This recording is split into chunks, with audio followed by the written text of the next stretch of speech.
जय श्री हरि विष्णु। ओम देवताभ्यश्च पितृभ्यश्च महायोगिभ्य एव च नमः स्वाहाय स्वधाय नित्यमेव नमो नमः। ओम पितृभ्यो नमः। अर्थात देवताओं को, पितरों को, महायोगियों को, स्वाहा को और स्वधा को सदैव मेरा नमस्कार है। पितृ देवताओं को मैं नमस्कार करता हूँ और सदैव उनका वंदन करता हूँ।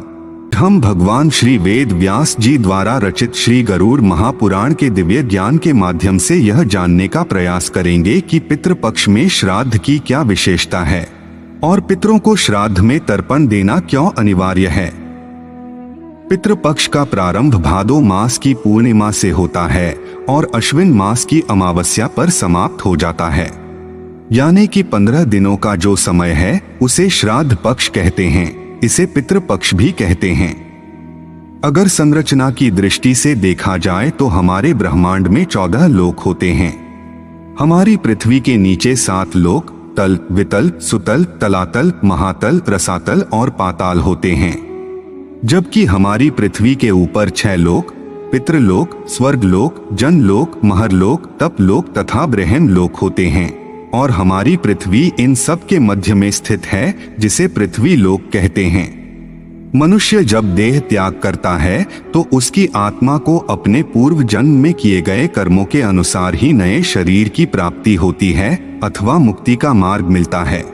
अपने किए गए कर्मों के अनुसार या तो वह बैकुंठ जाता है, या तो वह स्वर्ग में जाता है, या तो वह नरक में जाता है और या तो उसे नए शरीर की प्राप्ति होती है। परंतु जिस आत्मा का निर्णय नहीं हो पाता कि वह स्वर्ग जाए, नरक जाए, बैकुंठ जाए, गोलोक जाए, सुतल जाए, वितल जाए, मनुष्य बने, जानवर बने या अन्य किसी नए शरीर को प्राप्त हो, तो वह पितृलोक में निवास करती है और तब तक निवास करती है जब तक कि उसका कोई निर्णय नहीं हो पाता है। एक वर्ष में 365 दिन होते हैं और हमारे सभी पितृ अथवा पूर्वज पूरे वर्ष भर पितृलोक में ही रहते हैं, परंतु पितृपक्ष के इन 15 दिनों के लिए भगवान पितृलोक के द्वार खोल देते हैं। अतः पितृपक्ष में 15 दिनों का जो समय रहता है, उस समय में सभी पितृ अपने प्रियजनों से मिलने के लिए पृथ्वी लोक में आ जाते हैं और अपने लिए पूरे साल भर के लिए भोजन तथा जल को प्राप्त करते हैं, जो उनके प्रियजनों अथवा परिवारजनों के द्वारा दिया जाता है।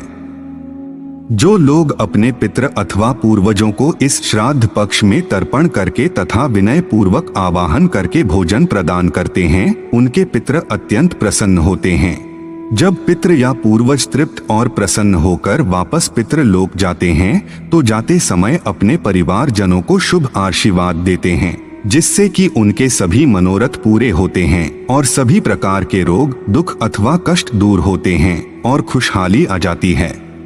परंतु जो लोग अपने पितरों को जल, तर्पण तथा भोजन इत्यादि नहीं देते, तो उनके पितृ तथा पूर्वज पृथ्वी लोक से बिना जल व बिना भोजन के भूखे ही वापस लौट जाते हैं और कुपित हो जाते हैं। इस प्रकार पितरों अथवा पूर्वजों के नाराज व असंतुष्ट होने से परिवारजनों पर पितृ दोष लग जाता है और उन्हें अनेक प्रकार के रोग, दुख और कष्ट लग जाते हैं। बनते काम भी बिगड़ने लग जाते हैं और उन्हें बहुत ही बुरी स्थिति का सामना करना पड़ता है।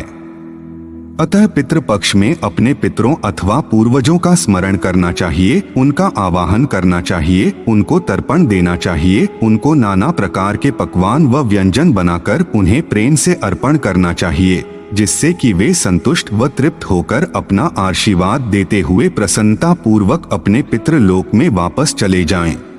पितृलोक के देवता का अयरमा अयरमा है और कौवा उनका वाहन है। तो जब पितरों को भोजन दिया जाता है तो कौवे का आवाहन किया जाता है। कौवा परिवार व सगे संबंधियों द्वारा दिया गया भोजन उनके पितरों व पूर्वजों तक पहुंचाता है।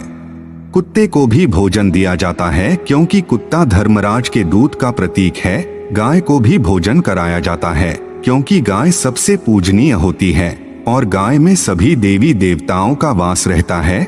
घर पर ब्राह्मणों को भी भोजन कराया जाता है, क्योंकि भोजन कराते समय पितृ इन्हीं ब्राह्मणों पर आरूढ़ होकर आ जाते हैं और भोजन ग्रहण करते हैं। किसी योग्य ब्राह्मण से पूजन करवाकर परिवारी जन अथवा पिता, पुत्र या पौत्र द्वारा अपने पितरों अथवा पूर्वजों को तर्पण तथा पिंडदान इत्यादि अर्पित करना चाहिए। उसके उपरांत सबसे पहले पितृ या पूर्वज के निमित्त भोजन रखना चाहिए, फिर कौवे को भोजन देना चाहिए, फिर गाय को भोजन खिलाना चाहिए और फिर कुत्ते को भोजन खिलाना चाहिए। धनवान व्यक्ति को कम से कम 21 ब्राह्मणों को भोजन करा के उनका जीवन करना चाहिए। मध्यम वर्गीय व्यक्ति को कम से कम 1 से 5 ब्राह्मणों को भोजन कराना चाहिए। गरीब व्यक्ति के पास अगर इतनी व्यवस्था नहीं कि वह अपने पितरों का श्राद्ध कर सके, तो उसे मंदिर में जाकर अपने पितरों या पूर्वजों का स्मरण करके हाथ जोड़ने चाहिए। अत्यधिक दीनहीन होने पर भी कर्ज लेकर श्राद्ध नहीं करना चाहिए, क्योंकि ऐसा करने से पितरों को अत्यंत दुख होता है और वे भी कर्ज देने वाले के कर्जदार हो जाते हैं और उनको मुक्ति नहीं मिलती है। अतः कर्ज लेकर श्राद्ध नहीं करना चाहिए। अपनी योग्यता अनुसार ही पितरों का श्राद्ध करना चाहिए और उन्हें भोजन कराना चाहिए। इस प्रकार श्राद्ध पक्ष में पितरों या पूर्वजों को उनका भोजन हवा के द्वारा, भूमि द्वारा, अग्नि के द्वारा, सूर्य के प्रकाश द्वारा तथा जल के द्वारा उन तक पहुंचता है। अतः सभी मनुष्यों को अपने पितरों या पूर्वजों को तर्पण देकर श्राद्ध करना चाहिए। इससे पितृ प्रसन्न होते हैं और पितृ दोष के कारण आने वाली सभी अड़चनें, रुकावटें व बाधाएं दूर होती हैं। इस प्रकार व्यक्ति के दुख तथा पारिवारिक क्लेश दूर हो जाते हैं। तो यह थी गरुड़ पुराण में वर्णित श्राद्ध पक्ष में पितरों का श्राद्ध करने के बारे में एक छोटी सी जानकारी। हम आशा करते हैं कि आपको यह जानकारी अच्छी लगी।